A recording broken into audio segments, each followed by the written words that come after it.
go. Gotta love this book.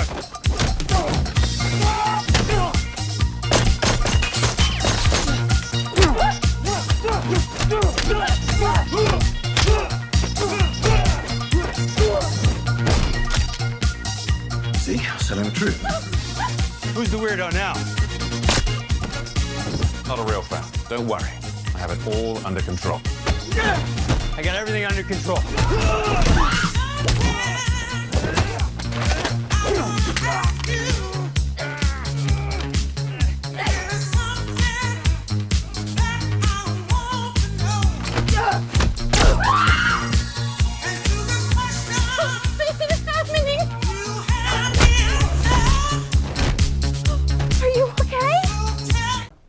Okay.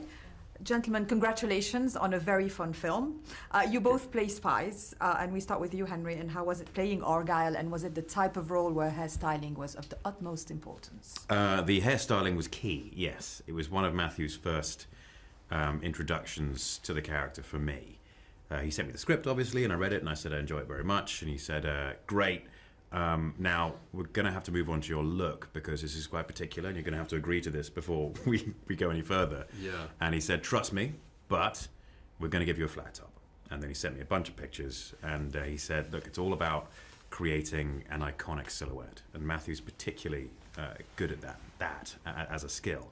And so I did trust him. And I think it's, so far, turned out okay. Aidan also has an iconic silhouette of his own well, thank style. You. Yeah, no, Matthew's his aesthetic is very particular, and he knows what he wants. And you can argue with him or not, but he usually gets his way. And he's usually right, too. When he's director, producer, and early financier of the movie, you're like, Yeah, he's going to get his way. Yeah. Because all the stories are intertwined in terms of the characters, how did you all work together into understanding the cohesion of the story? Well, Henry and I were lucky enough to rehearse these fight scenes and a little bit of the dance stuff together. So we had this sort of be synchronized, although we could do our little spin on it. Yeah. But that was really fun to be able to have the time to do that, you know. Yeah, I think that was where most of the work which Sam and I did together came from. It was chatting about it during the stunt training and also just working out how different our characters are physically during that training as well. It also takes the burden off the fight in a way that it's not all on you. Yeah. That we're sharing the fight. So it frees you up a little. Yeah. Was that one of the most physical roles for you particularly, Sam? It's definitely one of the more physical roles, yeah.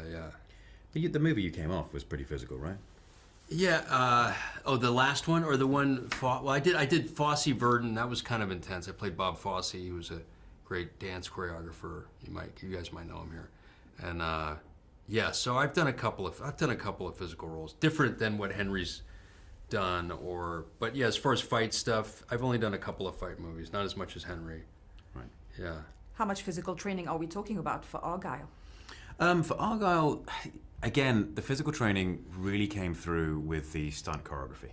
And that's where most of the training came in. I mean, I was doing a bit of running on the side as well to maintain fitness, because being fit on set helps you get through very long days, especially when they're fight days as well. But otherwise, I was just sticking to following what the stunt team said. Like, if they said, do this, it's like, okay, I'm going to keep on doing that till I get better at it. We did a bit of dancing as well. We did a little dancing, which didn't make it into the movie, a large amount of it. But tap dance is really hard. Tap dance is really hard. I found yoga was reparative in both couple of things I've done where, especially hot yoga can be repair, and a deep tissue massage. Mm-hmm. We don't have to get into all that, but it can be a game changer. You literally you got to sort of treat yourself like an athlete, even though you're not an athlete. But That's about working with Bryce Dallas Howard on those choreographed scenes, particularly, and on the whole film. Yeah, we had a lot of fun. We worked with the team, taught us how to hold the guns and everything, and that was interesting to learn how to do that. I've done a little bit of that, but this was a little more full on. Yeah. Yeah. About working with Lipa and John Cena and Ariana DeBose. Wonderful people to work with. Wonderful. I hope that in future I get to explore more of the character with them. Again, got to be careful about how much we say. Yeah. But I enjoyed every second of working with them. Professionals, talented, and on time. It's so rare to find people on time, and they were. John Cena in particular, he was there before everyone else, and I respect that enormously. Wow, wow. What would you most love fans to take out of this fun film? Oh, what? A sense of enjoyment.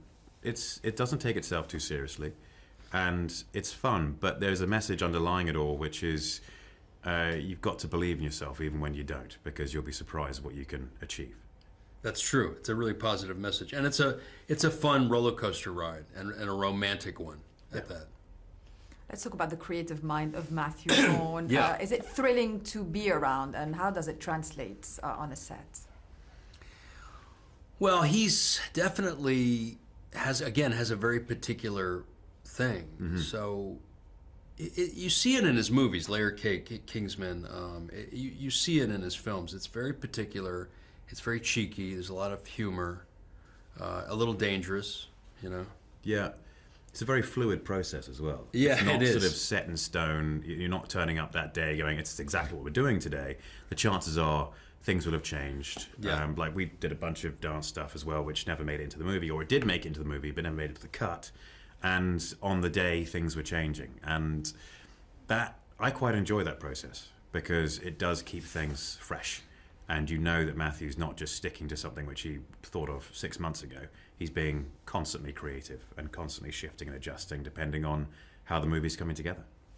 Talk about creative music is so much part of the narrative of his films, and this one in particular. How much do you enjoy that, and how important is music to you guys when it comes to performing? Oh, it's important, especially with a movie like this. Yeah. You need a good pop soundtrack for sure, and Matthew's really good at that.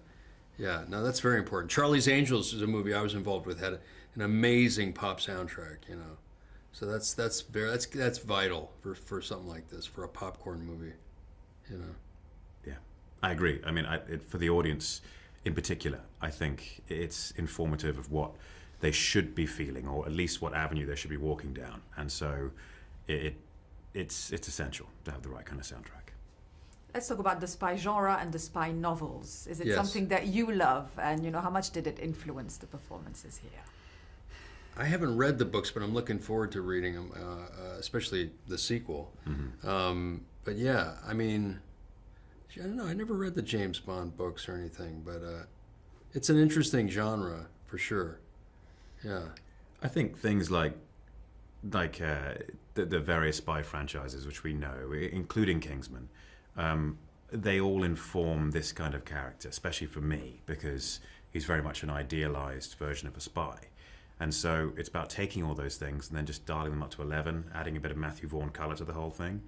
And so yes, they are informative, because Argylle in particular, that's what he is. He's a product of all of these things put together and just made a bit more exciting.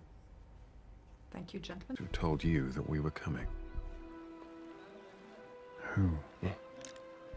You don't answer, you're gonna be the same temperature as my coffee right now.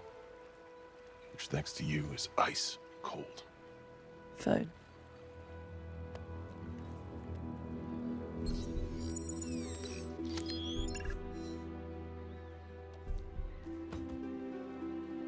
You and I, we're not so different.